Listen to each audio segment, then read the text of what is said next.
காகமும் புறாவும்.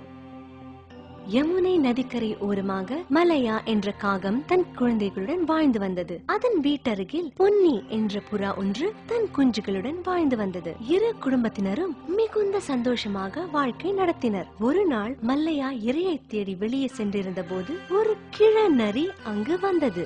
ஆஹா, என்ன அருமையான இடம்! இந்த குஞ்சுகள் எனக்கு அருமையான உணவாகுமே. நரியே, இங்க என்ன செய்கிறாய்? நான் ஒரு வயசான நரி, பக்கத்து காட்டுல இருந்து வர்றேன். வந்து இங்க தங்கிக் கொள்ளலாமா?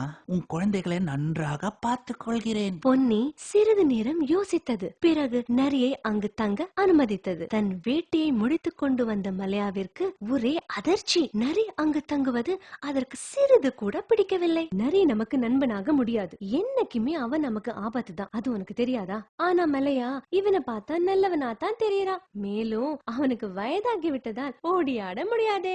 உண்மைதான், நம்ம பிடிக்க முடியாது, ஆனா நம்ம குழந்தைகளை எளிதா பிடிச்சிடலாமே. நீ எதையெல்லாமோ கற்பனை பண்ற. நரி நம் குழந்தைகளை நல்லா பாத்துக்கிறதா சத்தியம் பண்ணிருக்கான். நான் அவனை நம்ப மாட்டேன். பொன்னி மல்லையா கூறியது எதையும் கேட்பதாக இல்லை. நாட்கள் கடந்தன. ஒரு நாள் மல்லையாவும் பொன்னியும் இல்லாத நேரத்தில் நரி ஒரு புறா குஞ்சை கொன்று தின்றது. ஆனால் பொன்னியிடம், தோழியே, நான் எவ்வளோ ஜாக்கிரதையா இருந்தேன், ஆனா பருந்து ஒண்ணு வந்து ஒரு குஞ்சை எடுத்து சென்று விட்டது.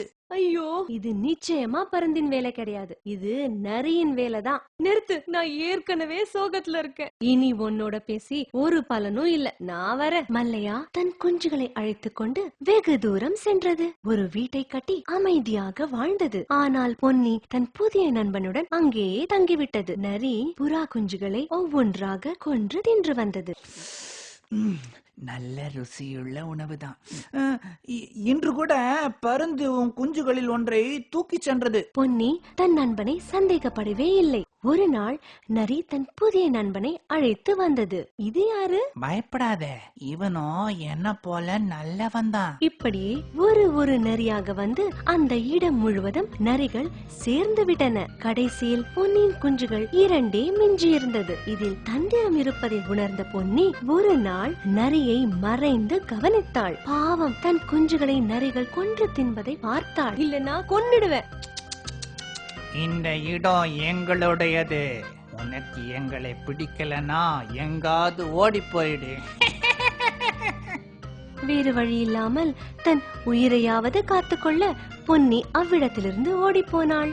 நான் மட்டும் மலையாவ போல முன்னாலேயே உணர்ந்திருந்தா என் குழந்தைகளையும் வீட்டையும் தோழியையும் இழந்திருக்கவே மாட்டேன். என்ன ஒரு முட்டாளா இருந்துட்டேன். முன்னுறக் காவாது இழுகியான் தன் பிழை பின்னுறு இறங்கிவிடும்.